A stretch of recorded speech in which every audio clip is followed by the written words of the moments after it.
Imaginen la escena. Estamos en París, en 1945.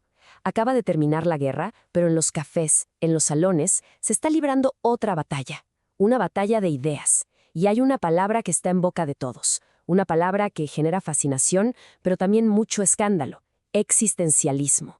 Y es que esta filosofía no era solo una teoría de pizarrón, para muchos era una amenaza real. A ver, vamos a desentrañar por qué. Es que de verdad le llovían críticas de todos lados. Los comunistas decían que era una filosofía burguesa, que solo invitaba a quedarse quietos sin hacer nada. Los católicos, por su parte, se quejaban de que solo se fijaba en lo más feo y retorcido del ser humano, olvidándose de la belleza, de la sonrisa del niño, decían. Pero en algo sí coincidían todos. Sentían que aislaba a la gente y que al quitar a Dios de la ecuación, básicamente daba permiso para hacer lo que a uno se le diera la gana. O sea, la veían como una doctrina súper deprimente y sobre todo peligrosa. Frente a esta avalancha de ataques y, la verdad, de muchos malentendidos, Jean-Paul Sartre decidió que ya era hora de responder. Así que el 29 de octubre de 1945, en una sala que estaba hasta el tope en París, dio una conferencia que se volvió legendaria. El existencialismo es un humanismo. Lo que vamos a explorar aquí es, en esencia, su defensa, su intento de aclarar de una vez por todas de qué iba realmente su filosofía. A ver, para entender por qué tanto escándalo, hay que ponerse en el contexto. Francia estaba hecha pedazos. La gente estaba desesperada por encontrar algo de esperanza, un motivo para reconstruir. Y en medio de todo eso llega una filosofía que habla de angustia, de desamparo, de desesperación. Pues claro, para muchos sonaba que les estaban echando sal a la herida. Parecía una filosofía que desmoralizaba, justo cuando más se necesitaba optimismo. Para desarmar todas estas críticas, Sartre se va a enfocar en una sola idea. Pero esta es la idea, el pilar sobre el que se construye todo lo demás. Es una frase que suena un poco enredada, pero es la llave maestra para entenderlo todo. La existencia precede a la esencia. Y para que esto quede súper claro, Sartre usa un ejemplo que a primera vista parece muy simple, ¿eh? Nos pide que pensemos en un objeto cualquiera, un abrecartas. Suena trivial, pero la forma en que este objeto llega a existir es la clave de todo. ¿Cómo se crea? Bueno, es un proceso de 2 pasos. Facilito.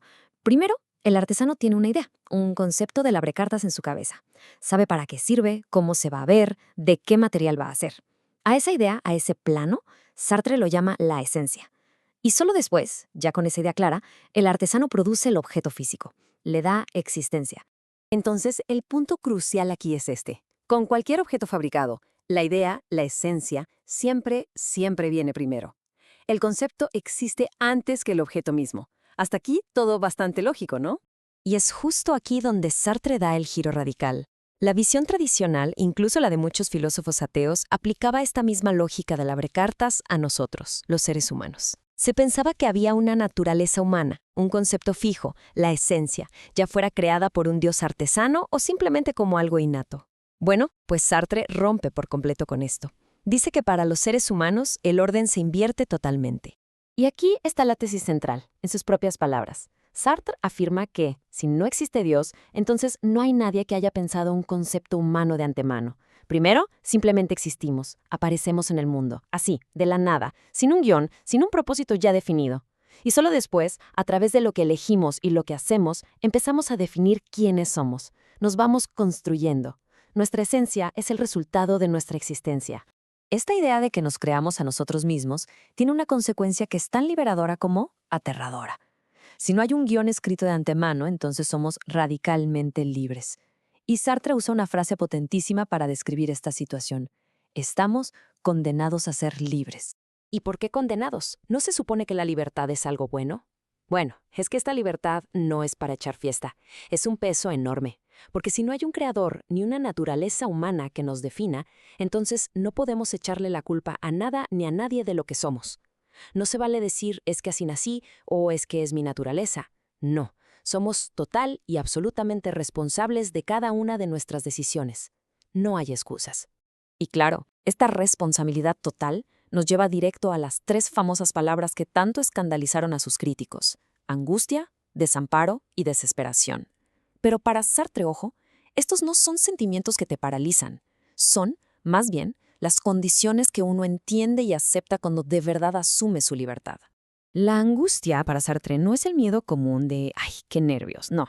Es el sentimiento que te da cuando te das cuenta de que cada vez que eliges algo, casarte, unirte a un partido, lo que sea, no solo estás decidiendo la persona que quieres ser tú, sino que estás proponiendo un modelo de ser humano para todos. Es como si cada elección personal fuera una ley para toda la humanidad. Es el peso de esa responsabilidad universal lo que genera la angustia. El desamparo, por otro lado, viene directamente de la idea de que Dios no existe.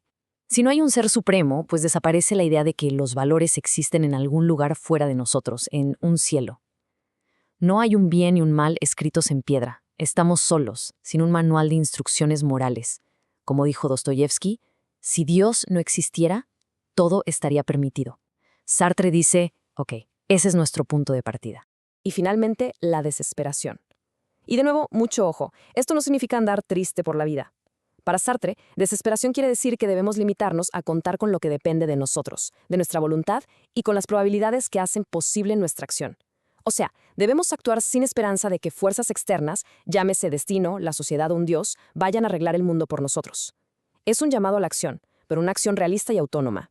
Y esto nos lleva a la respuesta más contundente de Sartre contra sus críticos. Lejos de ser una filosofía que te invita a tirarte en un sillón a lamentarte, el existencialismo es, fundamentalmente, una doctrina de acción y de compromiso. Para que esto quede súper claro, Sartre cuenta una historia real y muy potente. Durante la ocupación nazi, un estudiante se le acercó con un dilema terrible. Su hermano había sido asesinado por los alemanes y él ardía en deseos de unirse a la resistencia para vengarlo. El problema era que su madre, ya devastada por la pérdida de un hijo, solo lo tenía él. Si se iba, la dejaba completamente sola. ¿Qué debía hacer? El chavo estaba atrapado entre dos tipos de moral completamente distintos. Por un lado, un deber concreto, inmediato, personal, el amor y cuidado por su madre. Por otro, una moral mucho más amplia, la del deber a la patria, pero con un resultado totalmente incierto. Las grandes éticas como la cristiana o la de Kant no le servían de mucho aquí. Le podían decir, ama a tu prójimo, pero no le decían a cuál prójimo elegir, a la madre o a los compatriotas. La respuesta de Sartre fue tan simple como profunda. Le dijo, eres libre, elige, es decir, inventa. Ninguna moral general te va a dar la respuesta. No hay señales en el mundo que te digan qué es lo correcto. Tienes que crear tu propia solución, tu propia moral en ese momento y hacerte responsable de ella. Y esta historia ilustra perfectamente el punto central. El existencialismo exige acción. No somos lo que soñamos ser, ni lo que tenemos potencial para ser. Somos lo que hacemos. Punto. Una persona no es un genio incomprendido si nunca ha escrito, pintado o compuesto nada. La única realidad de una persona es el conjunto de sus actos. Nuestra vida es, ni más ni menos, la suma de lo que hacemos. Finalmente, todo esto nos permite entender por qué Sartre insistía en que su filosofía sí era un humanismo, aunque uno muy distinto al que la gente estaba acostumbrada. A ver, Sartre rechaza de plano ese humanismo clásico que admira al hombre, con H mayúscula, como si hubiera una esencia grandiosa que todos compartimos y a la que hay que rendirle culto. Para él, eso es un error. El humanismo existencialista es mucho más radical. Nos dice, no hay una naturaleza humana fija que admirar. El ser humano está siempre haciéndose, inventándose. El valor de la humanidad no es algo que ya está dado, es algo que se construye a cada instante, con cada elección libre que tomamos. Y así, la defensa de Sartre no termina con una respuesta cerrada, sino que nos devuelve la pregunta a cada uno de nosotros. Si somos la suma de nuestros actos, y si al elegir por nosotros mismos estamos, de alguna forma, eligiendo una imagen para toda la humanidad, la pregunta que queda flotando es inevitable y es profundamente personal. Con nuestras acciones de todos los días, ¿qué humanidad estamos eligiendo ser?